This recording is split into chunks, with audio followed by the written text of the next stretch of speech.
everybody. Welcome to Deborah King Live. Great to be with you. Let's get started. Rock my soul in the bosom of Abraham. Rock my soul in the bosom of Abraham. Rock my soul in the bosom of Abraham. Oh, rock my soul. So high, I can't get over it. So high, I can't get under it. So high, I can't get under it. Oh, rock my soul. Rock my soul in the bosom of Abraham. Rock my soul. Can't get under it, so high. Can't get under it, oh, rock my soul.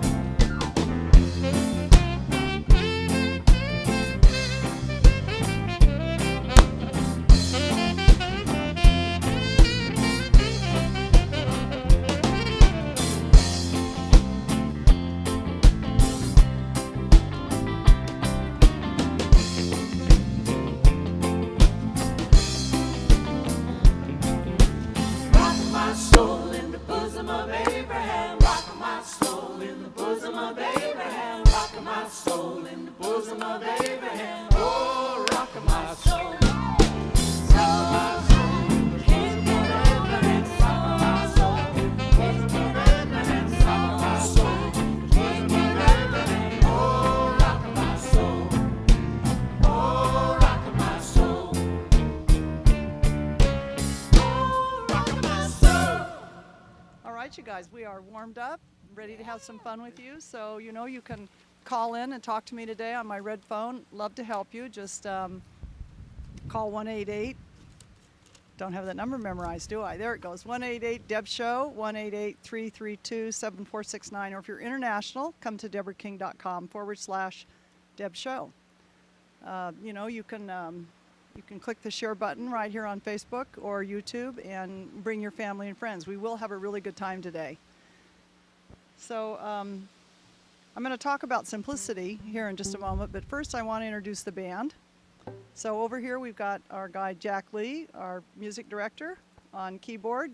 Go Jack! He's such a powerhouse of sound. And over here we have Lois Mahalia, our mainstay, really talented vocalist. We're unbelievably lucky to have her. And JB White, back this week. Love JB. Great to see you, dude. And he's got a really sweet voice. And we have the really talented Natalie Gelman over here. She's going to be doing one of her own. She's also a songwriter in addition to a vocalist. Going to be doing one of her own pieces today, and you're going to love it. It's really lovely. And new today, we have Dahlia Rodriguez. Go Dahlia. So glad to have her join us. And then in the back, hey, our guy James Antunes, who's doing one of his songs today. Can't wait for you to hear it. Along with Lee Rulag on violin and guitar. Lee behind me. And then back in the corner, our guy David Telegian, who's our sax guy and flute and I don't know, other stuff. So go Dave. So this next song, Simple Gifts, Lois and I were going to sing, but this morning I decided to Google it, right? Because I thought, I wonder why it's called that. And I ended up just being totally fascinated by what I read. I want to share it with you. So Simple Gifts was written in the 1800s, and 1848 to be exact, by the Shakers. So I thought, well, who are they? So I checked them out, and they're compatriots of my old friend. They're in many ways similar to Mary Baker Eddy, who I know a lot about and who I teach because she has so much to offer. So these folks came from England to have religious freedom that they couldn't get in England at the time, you know, like some other fairly extreme groups. So they had some fairly extreme beliefs. They believed in living in a community, or what in those days would be called, later would be called communism, but we would call communal, right? They were pacifists. They were anti-slavery. They had some wonderful values. They also had some kind of unusual ones. They were convinced by their leader, a woman named Anne Lee, who was a heck of a speaker and an early feminist, that the Christ light came down through women, not just men. Who knew, right? And that she was the female representative of the divine feminine at the time. Go Ann Lee, really an amazing gal. She spent a number of years in jail because of these extreme beliefs she had. they were big on the equality of the sexes. And they lived in these darling little farms, in Vermont and whatnot, and they made what we would call shaker furniture, those real simple chairs and little bureaus. Their stuff is really lovely. They were opposed to marriage. They believed in celibacy, probably why there aren't a lot of them around anymore, because they didn't reproduce. They adopted children, but that was kind of a hard thing to do at the time. And they were very apocalyptic. They thought the end of the world was going to be any moment. And they were known for shaking, hence the name Shaker. So at their religious services, they were really lively. They got up and shook a lot, and they danced all over the room, and they sang these simple little songs. They were not about power or wealth. They were all about simplicity, frugality, virtue, and freedom from worldly goods. So really, they have so much to teach us, don't they? Because we've kind of gone, quite a ways the other way. So when you hear this song, which they're famous for, this Simple Gifts song, it's very simple, but the lyrics talk about achieving true simplicity and not to be ashamed when you are very simple and don't have much, because you will have delights beyond this world. Now, a famous composer, Aaron Copland, a different genre of music, he picked up on their music and he added it to his really very famous Appalachian Spring Ballet, which is a beautiful, beautiful, large piece. And it focuses this little simple song. It evokes the huge American landscape and the freedom of the West and themes of that nature. So he liked them because he recognized the fact they broke away from the mainstream and they did their own thing. So all good messages for today. All right, Lois, let's sing it.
To sing with her.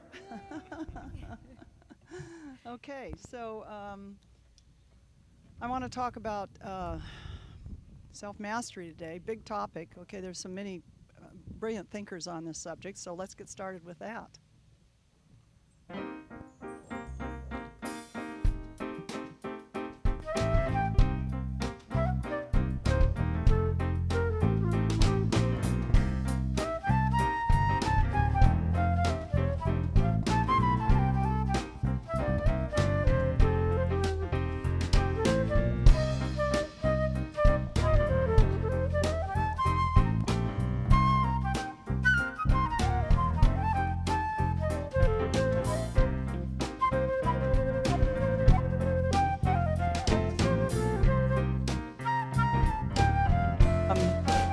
Guess you guys all got a shot at my little puppy Teddy and how much she's grown again. Certainly a challenging little dog she is, okay? So self-mastery, what is it and how do you achieve it? It's a path, okay? It's an orientation to life. And you choose it for yourself and your world when you're ready. Maybe you're not ready at 20 or 30, but maybe you're ready at 40 or 50. Everyone has their readiness moment. So it's a commitment to never-ending improvement for you. It's a process of becoming. It's based on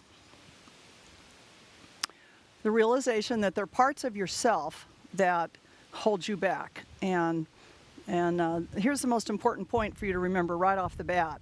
Your biggest roadblocks are not out there, like we all think they are, right? We want to blame somebody else. Our biggest roadblocks are inside ourselves. And if you're willing to commit, I promise you, to this path that has been so well discussed by all the great philosophers, you will be able to find your way out and up to a whole new life. So first, though, you have to get rid of the incorrect belief that's so common here, that self-mastery is about controlling your base impulses. It isn't. It's not the case at all. It's really about getting to know your desires intimately and then transcending them. And once you do that, the natural process of development will take place. So, you know, I often work with Carlos Castaneda's work. His teacher, Don Juan, he said it this way. He said, a warrior must cultivate the feeling that he already has everything needed for the amazing journey that is his life. And what counts for a warrior is being alive. That life in itself is sufficient, it's self-explanatory, and it's complete. That's a really, really profound quote. So you may refuse the call, if you choose, to this life adventure of yours, but in fact, developing your built-in capacities, it is your destiny. And if you ignore your destiny, you can get depressed, you can get anxious. So I would really encourage you to embrace your destiny. It will lead to freedom. I want you to stop for a moment and ask yourself, what's the biggest obstacle you think you've already overcome in your life? Think back. For you, it might be getting into college despite no help, financially from anybody. Or maybe you raised a child pretty much by yourself, without much help from a partner. Or maybe you're a little older and you've taken care of an aging parent. Or maybe most recently you've lost a job and then you got back on your feet. Or perhaps like me, you've had a health problem or two that you've had to finesse, right? I want you to think back on what you've already overcome and tell yourself, by George, I have what it takes to be in self-mastery, because you do. So there are two drives inside of you. First, there's a drive toward growth. That's the one I'm describing right now, toward self-mastery. It's so easy. If you look at a baby, you can see a baby immediately tries to walk, right, and then tries to talk. So a baby instinctively has this drive. We all do. But now take a look at the adults in your life and say to yourself, well, some are committed to learning new skills and some aren't, right? There are self-actualized people in every walk of life, from physics to music and the arts, from philosophy to computer science, from politics to sports. But there are also a lot of people who are just simply barely surviving. You'll hear them say things like, I never have enough time, or I'm too exhausted. Or I hear this one a lot from my students, I don't even know what I'm really supposed to be doing. I don't know what I'd be good at. So what do you think is blocking your growth if it's not happening? Because the only thing that's against growth is the need for safety. We all have that need. It's a bona fide need. It's just if we let it run the whole, deal here, it takes over. And then we don't do anything new. The need for safety keeps us where we are. It eliminates choices and means you're afraid to take chances. And your seeking side wants new, but that's your growth side. But your safe side wants the status quo. So again, both sides are important, but they have to be balanced. Now I'm going to quote Abraham Maslow. He's a famous psychologist I'm not always in agreement with, but here I think he's right. He said, it's innate to want to be the best, to be the very best you're capable of becoming. If you deliberately plan to be less than your best, you'll be unhappy. And he says for the rest of your life. It's a scary quote, isn't it? Now, to reach a level of self-mastery that will make you a real powerhouse in your own life and in the lives of others you want to enhance, which is usually the motivator, it certainly was for me, I'm going to share 10 keys that will get you there, okay? Help you break through to success.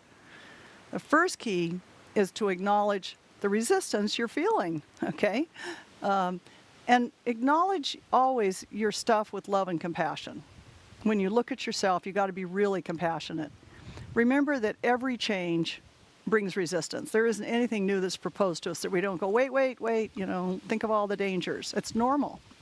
So give yourself a little time to realize that you're beating yourself up over nothing, that maybe you have been standing in your own way a little bit, and then give yourself permission to move on, right? From self-blame and right into the winning side of the game.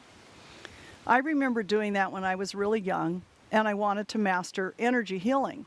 First, I had to get out of my own way. I was sure I couldn't do it, right? So there was quite a bit of resistance. And here I would quote Napoleon Hill. I do like a lot of what he has to say, and he says, out of resistance comes strength. Okay, that's the first key. The second key is to create a compelling vision of your life, what you want to do. What do you want, really think about that. What do you want to next achieve? The operative word here is compelling. It has to be a vision that's so clear and attractive to you that you can already see it and feel it and know it, right? You have to embody it. And it has to be powerful, like the tractor beam on Star Trek. So your intentionality is that tractor beam. By the way, NASA is currently working on, get this, a Star Trek style tractor beam. It's a graviton beam emitter. I don't want to retire this image quite yet. It's a powerful image, this tractor. All right, the third key is to commit to long-term practice and persistence. Transforming your life and reaching this cherished long-term goal or 2 or 3 that you have requires persistence, requires constant, almost daily practice, right? By dedicating yourself to forward progress, you're rewiring your brain, okay? It has to have new pathways, and when you do things over and over again, it changes your neurology, it changes your brain. So if you want to learn music or language or meditation, you got to do it. As Walt Disney famously said, if you can dream it, you can do it. So the biggest danger here is not that we aim too high. You know what most people do? They aim too low. And that you don't want to be that. I want you to think for a moment about Malala Yousafzai. You remember her, the young Pakistani girl who was very persistent about girls in Pakistan being able to go to school, which wasn't allowed at the time, and they shot her with a gun, and she still persisted. Now that's what I call resolve, right? Let's talk about the fourth key. The fourth key is to expect yourself to take a few steps back along the way, and backsliding is part of the journey. You just have to accept that. And for every 2 steps forward or 3 steps forward, you may have to take 1 back. So when backsliding happens, practice self-kindness, self-acceptance, self-compassion. Laugh it off. I've done that with a host of things that I learned with a lot of errors along the way, like skiing and mountain climbing and a foreign language. And if you fall off your diet for a day or the weekend, don't beat yourself up. Just say, I backslid a little bit. Doesn't mean you failed. It just means you needed to take a step back. Like, who hasn't? So just start again. Start again and again, as many times as it takes to reach that compelling vision that you have. I only had to quit drinking 1 time. Yay, I was so lucky, right? But I have to tell you, when I quit smoking, it was so embarrassing because I would go public with it. You know, I've quit smoking and then I'd be smoking again. I quit 32 times. 32 times. You know, that reminds me, I'll digress for a minute, that reminds me of Jack Canfield. His Chicken Soup and the Soul, he actually submitted it to over 30 publishers before it got published. No kidding. That's persistent, right? Let's talk about the fifth key. The fifth key is moderation. Now, I have a hard time with this one. This is definitely not me. Maybe it isn't you either.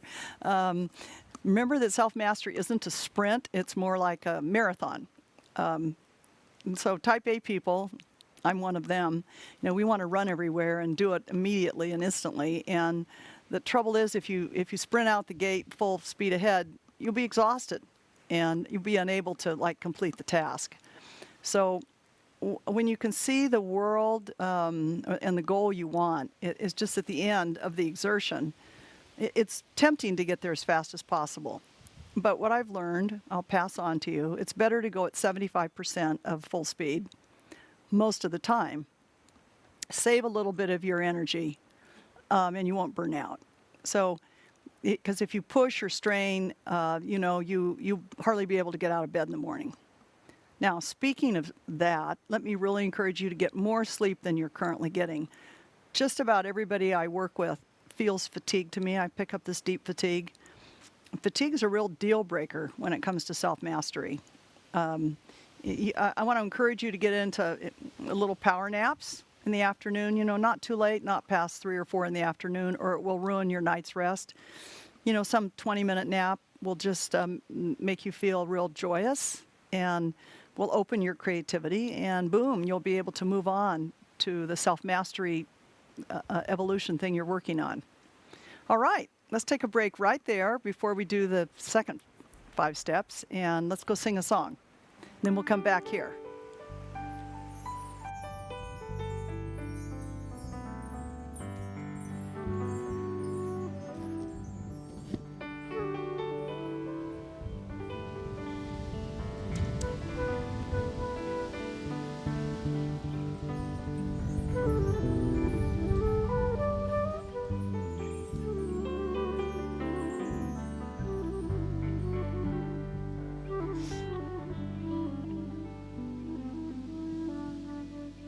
Okay, so this next song, and by the way, you know, all the lyrics are in Facebook. Hope you're looking at the lyrics and singing along with us.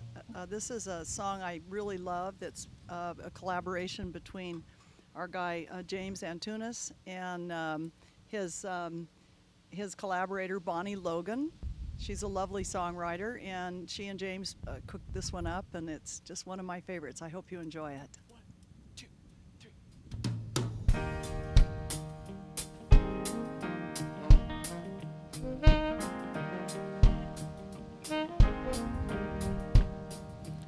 I was lost in the darkness.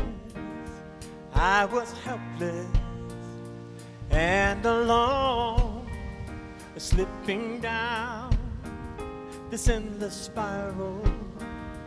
I was sinking like a stone. And then you held out your hand and you helped me to my feet. You gave me hope, you gave me answers, you gave me love, the magic key. They say when one door closes, another opens wide. I knocked upon so many doors and never got inside, but with your arms around me, I'm right where I should be, safe at home beside you, with your love, magic key. You know the rest of the others, they had given up on me.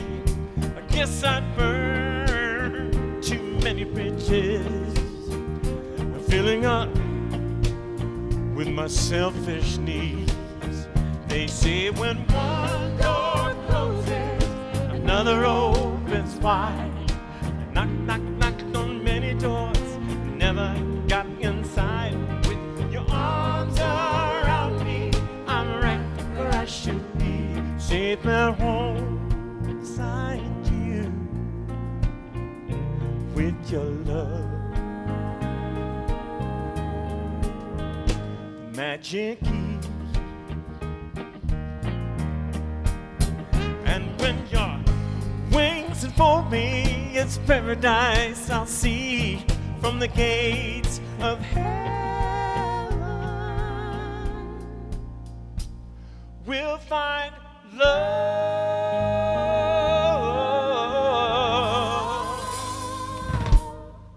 the magic key.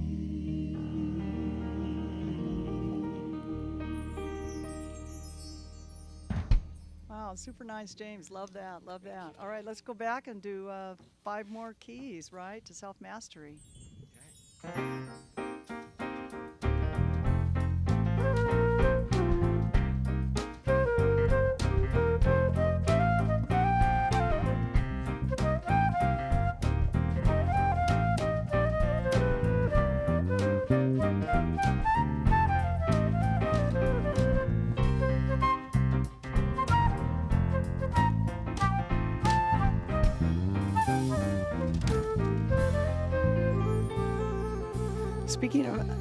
Speaking of resolve, I want to tell you that there's a lot of resolution going on here today. We're singing in about a 60-mile-an-hour gale. I hope you're enjoying that, watching everybody. So we're back. Let's talk for a moment about the first 5 steps, right? So there's becoming aware of your own resistance, just acknowledging it. You can't change something you're not aware of. So self-awareness is step 1. Then create a compelling vision of what you want. Then practice, practice, practice. Then being really cool about backsliding, because there will be some. And then the 5th one, again, the one I have the worst time with, is moderation. So the 6th key is lighten up. Seriously, this is a fun key. It's far too easy to take ourselves and our goals too seriously.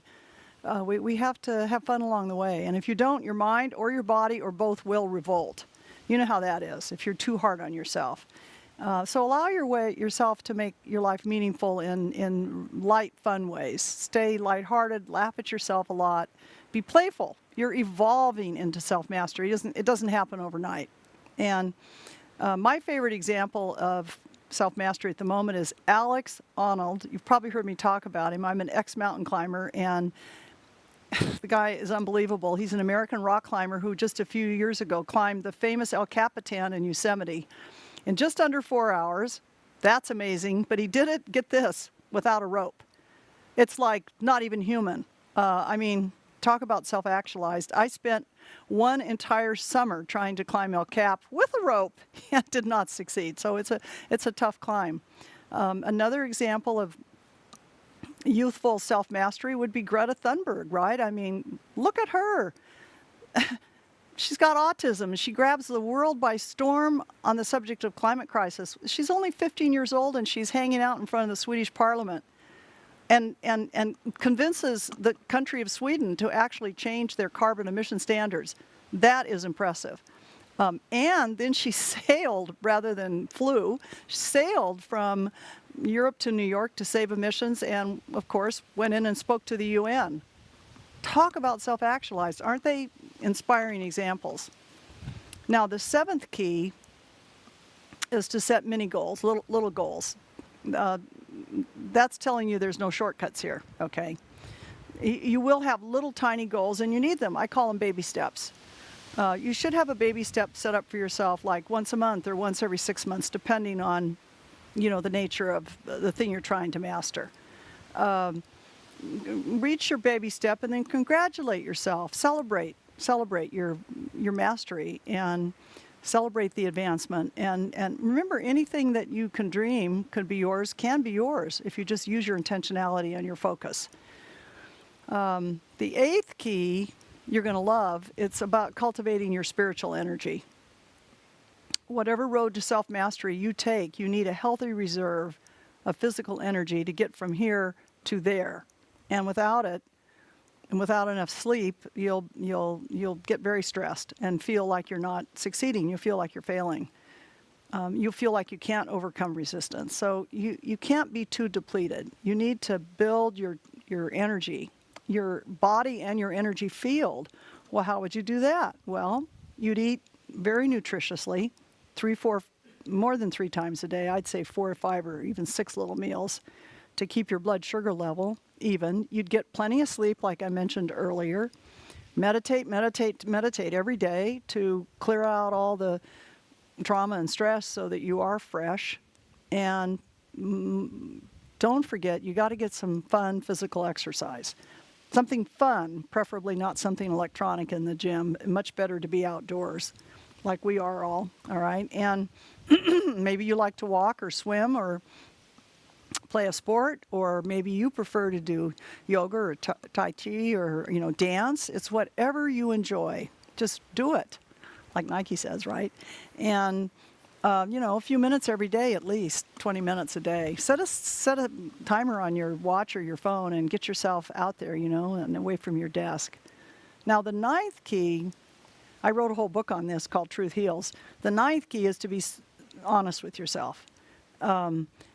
We make excuses, and that's our ego's way of deflecting the blame and saying, oh, not my fault. And we lie to ourselves. And remember, the worst lies are the ones we tell ourselves. So whether we deflate our ego or we build it too much, either way is not good.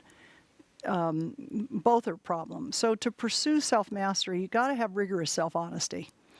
It's critical. And you just need to be really honest with yourself in your little, journal, and skip the lies. Don't believe your own, right? Don't kid yourself. So start by honing in on your true feelings, by keeping a little, thing that talking to your phone where you keep your thoughts, or maybe you have a little app on your desktop that you keep locked for privacy, where you're really honest about how you feel about stuff, or you can also share your personal thoughts with someone you really trust, maybe your energy medicine practitioner, but someone that will keep your confidentiality. Remember what Franz Kafka said. He said, don't water it down. Don't try to make your thoughts logical. Don't edit your own soul. He said, rather, follow your most intense obsessions relentlessly. So I'll just digress for a moment and tell you that I've been talking for years about being in a band. If you heard me 20 years ago, I was talking about being in a band, and it's just, 6 or 9 months ago, I decided I was going to make it happen, and here we are. Talk about an obsession. Okay. All right. So in a nutshell, you got to be really honest with yourself about what you want. Then you have to be willing to take some risks, to fall on your face and, not look great initially. But Thomas Jefferson, I want to quote him too. He's got a great quote. He says, honesty is the first chapter in the book of wisdom.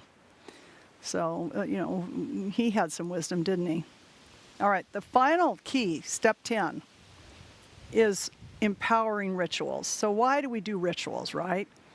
Well, I used to be in extreme sports, 6 of them. And maybe you too know that the best athletes, they'll all tell you they get into a zone, a state of peak performance, where they're able to do just about anything. It's kind of, flows. They're in the zone. If you're into spirituality like I am, you'll find that the greatest spiritual teachers will all tell you the same thing, that meditation and prayer will take them into that zone. And I can assure you, because I've been in both zones, they're the same zone. Musicians will tell you the same thing, that sometimes they can just perform in a way they can't even believe it when they're hearing it. It's so beautiful, so perfect. So we'll talk about that another day. That's a big topic, how to get into that zone. But when it comes to self-mastery, you want to have rituals. They can really be the key to help you to the next step. And you want to do them often and regularly. You want to establish routine with your rituals, because by making it a habit, you're rewiring your brain circuitry. Again, this is key. This is why meditation is a daily thing, not a weekly thing. It's a daily thing. Literally, at first it reprograms the nervous system and the psyche, and then ultimately it reprograms the hardware, okay? It does after a number of years. So that's what rituals are for. We do spiritual ceremonies. This is a ceremony right here. You know, every other Tuesday at 2 o'clock. This is a ceremony. We are creating a safe place for all of ourselves to work through our complicated feelings and rid ourselves of them so we're not carrying them around with us. They're not weighing our energy field down. They're allowing us to expand ourselves and move on to our highest self-actualization, which is what self-mastery is. So let's talk about what Joseph Campbell had to say about ritual. He's kind of the expert there. He said a ritual is the enactment of a myth. And when you participate in a ritual, you are in alignment with your own highest inner wisdom. Your consciousness is being reminded of the wisdom, I would say, of many lives, not just this life. So human beings have always turned to activities like the one we're engaged in right here and right now, right? In community, sharing our stories, singing songs together. If we were Shakers, we'd even be dancing, right? This helps us on our journey to self-mastery, to self-actualization. It helps us live in the daily paradox that life is, right? Life is trauma mixed with joy. So at the end of the day, you will discover a great talent, capacity or strength within yourself. And when you nurture it, it will be very exhilarating. But it will also feel a little risky, and you will have a sense of responsibility about it because it will give you a huge advantage, right? You may have to stand alone. You may have to cultivate your own inner strength to develop yourself in this regard. Sometimes the path to growth is lonely and strenuous. And remember, it's always uncomfortable when we move out of the known and into the unknown. Even if the unknown even if the known is not ideal, we tend to stay with it, right? Because we know it. So there's always this need for safety. It's endemic to being human. But there's always the attraction, the drive. Beyond homeostasis, there's this drive to expand and to grow. So you can honor your need for safety and yet still go out into the great unknown. You can enjoy practice for practice's sake, and thus transform yourself slowly and safely. Next thing you know, you'll be changed. All right, so now listen, if you're really interested in self-mastery, I have an online course that just crossed my mind this morning where I teach in depth. It's called Inner Secrets. So you go to deborahking.com/inner secrets. You'll find it there. It's pretty detailed. It's all video. All right, let's go sing another song, okay?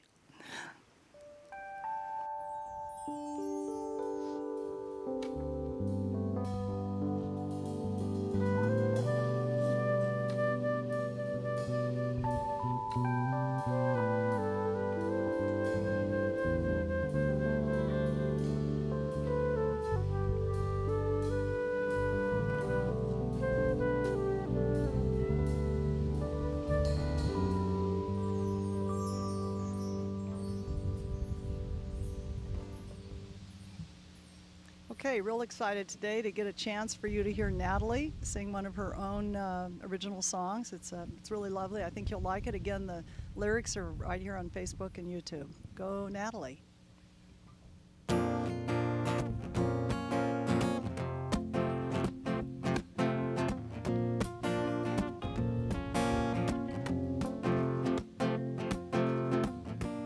Put the beats in my heart,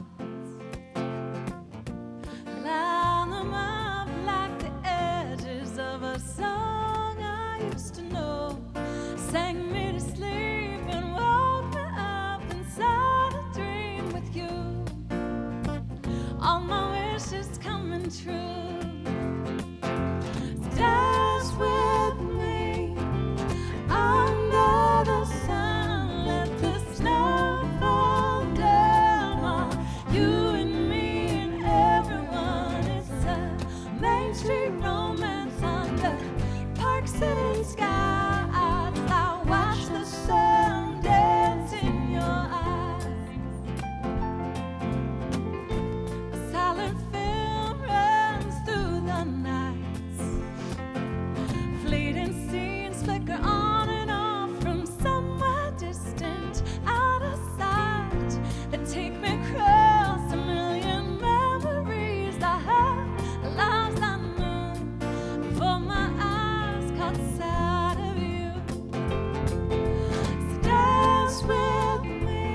Oh, yeah, very nice. Very lovely, Natalie. Thank you. All right, you guys. Time to take a few calls on my red phone.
Hi, this is Deborah.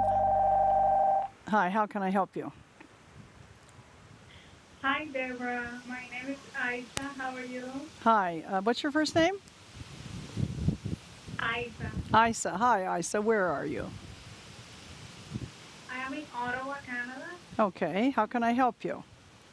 and I have a couple of questions, if I may be so bold. I started having some physical pain in my neck and jaw about 2 years ago, and that came with panic attacks. Did So that sort of Isa? started a spiritual journey. Hold on. Did you say your neck? Yes, Okay, go ahead. and my jaw. And jaw. All right. There's also tinnitus, like buzzing in the ears. Right.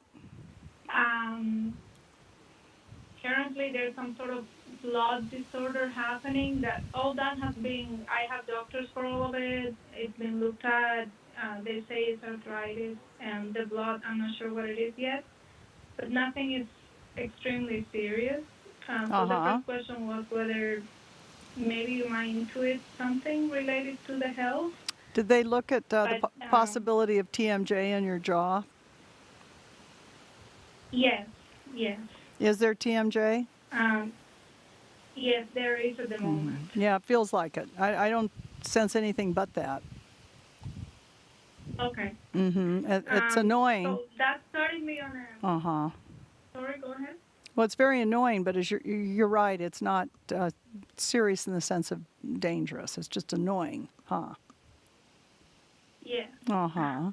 And that's what got you on your spiritual path? Yes. Mm-hmm. So I've done some energy work with some people locally. I have a group for just listening to you, that number 10 spiritual practices and all that. I have a group that we meet once a month. Oh, and how we nice. do some spiritual rituals. Mm-hmm. And I took your meditation course, so I meditate every day with your mantra. Wonderful.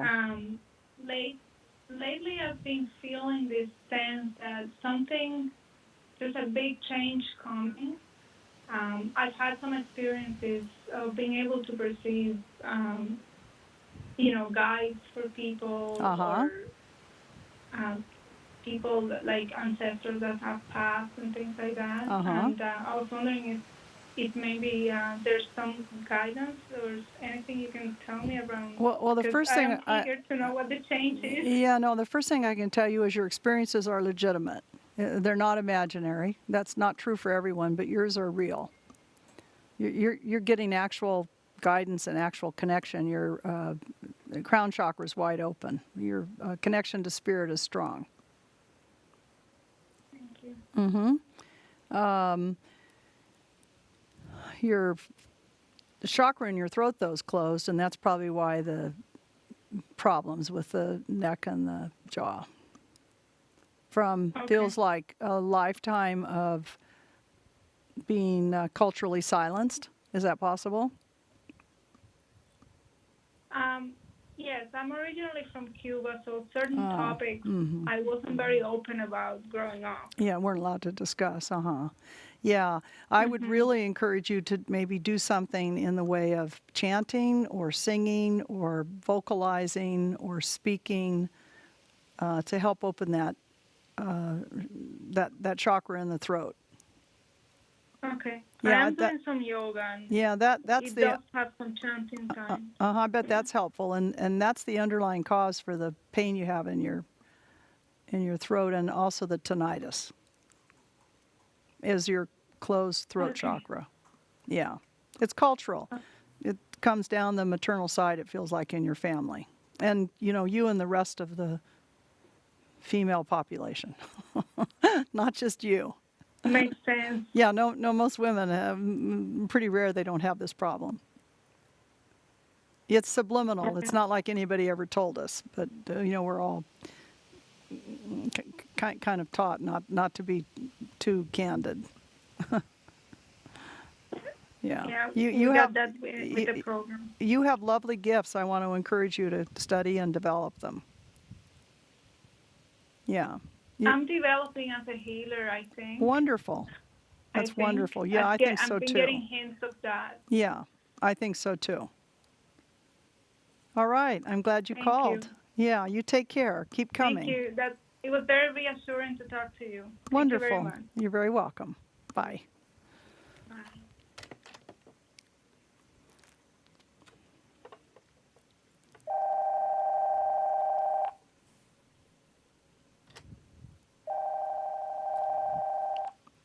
Hi, this is Deborah. How can I help you? Hi, Deborah. Hi. Hi, this is Tasha. Hi, Tasha. Where are you? I'm in the UK. Okay. How can I help you, Tasha? It's about midnight, Yeah, right? I have so many questions to ask, Deborah. Okay. I don't know really where to start. Just basically, I'm feeling very lost in life, and I just feel like everything is on a bit of a downward trajectory at the moment. Just in terms of my life, I'm very blessed. I have a wonderful husband and 2 young children. But I just feel that I'm feeling quite lost and a little bit down, a little bit depressed, and things haven't been going well in terms. Sorry, how old are your children? 2 and 5. They're little. And how old? May I ask how old you are? You mid-30s? I'm 41. Yeah, I'm 41. I may not be the first to tell you this, but you're kind of premenopausal. Really? Your hormones. Oh wow! I'd never even considered it. I never even thought I was close. Yeah, well, it's a hormonal thing, and it may take years, but yours are a little bit low right now. I'm not suggesting you be treated with hormones. I'm not a fan of that.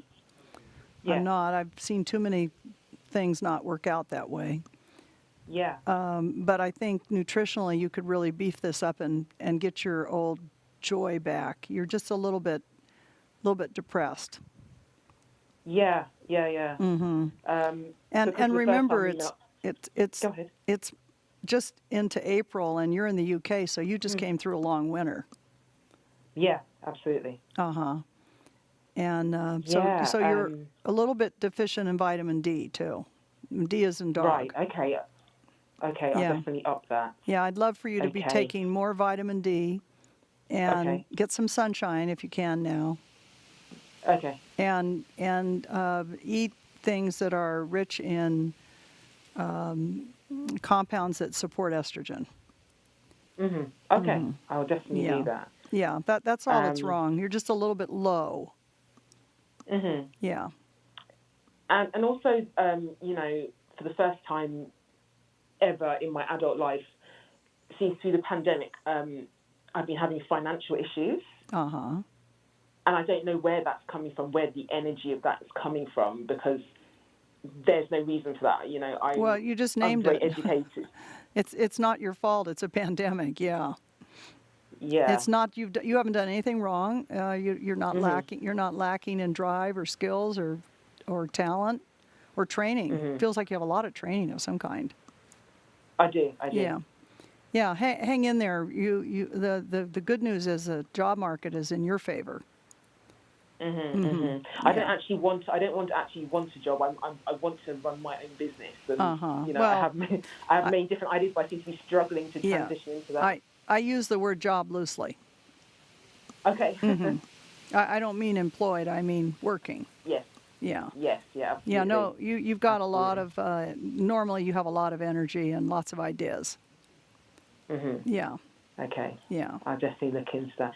And sorry, I know you've probably got other callers. What's your opinion of Reiki, Deborah? It's a little Because, low for you. It's a little bit too low of an energy. It was great 100 years ago, but it's a little low right now for most people. I'd like to see you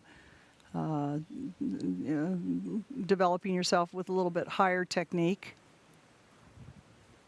Okay. Uh-huh.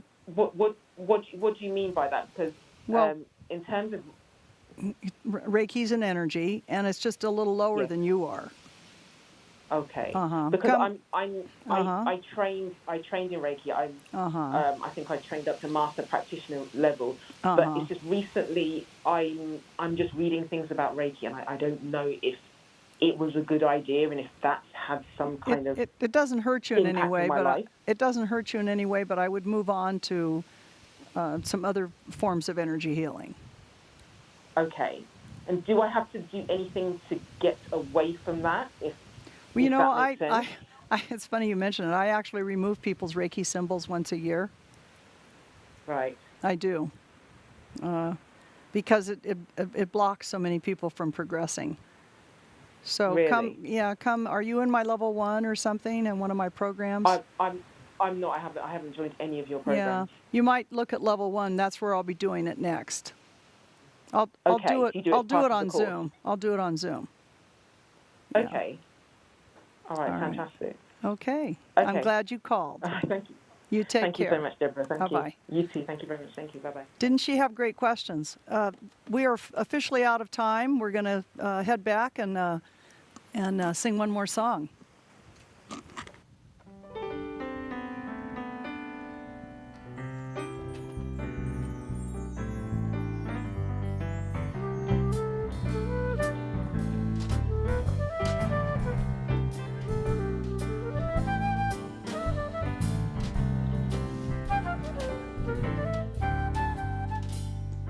Oh, you guys have to sing this last song with us. This is a medley that Lois put together. You're going to love it. You've got to sing with us, okay? It's a combination of Sitting on Top of the World and Happy Days.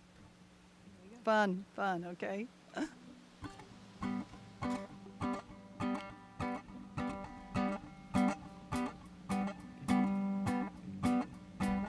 Happy days are here again. That's oh. I want to do the other song. Oops. Again. 1, 2, 3. I'm sitting on top of the world, just rolling along, just rolling along. I'm sitting the blues of the world, yes, singing a song, yes, singing a song. Glory, hallelujah, I just poured the parson, said, Pa, get ready to home. Just like Humpty Dumpty, I'm gonna fall. I'm sitting on top of the world,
fun, huh, you guys?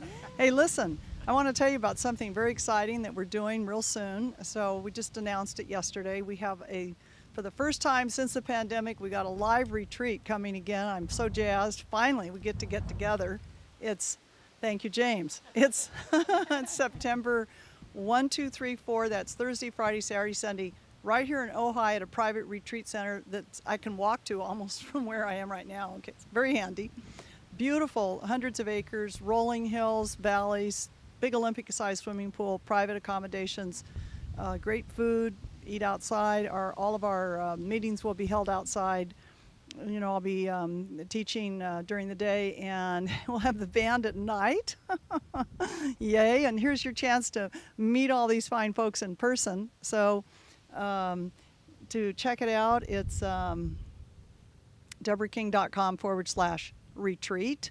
Again, it's September 1, 2, 3, 4, and super economical deal that we have with this wonderful private facility. So I hope you can join us. We'll be doing all cover songs, okay? So we'll have a really good time, all stuff you know. So start making your song requests now. All right. Okay. 1, 2, 3, 4.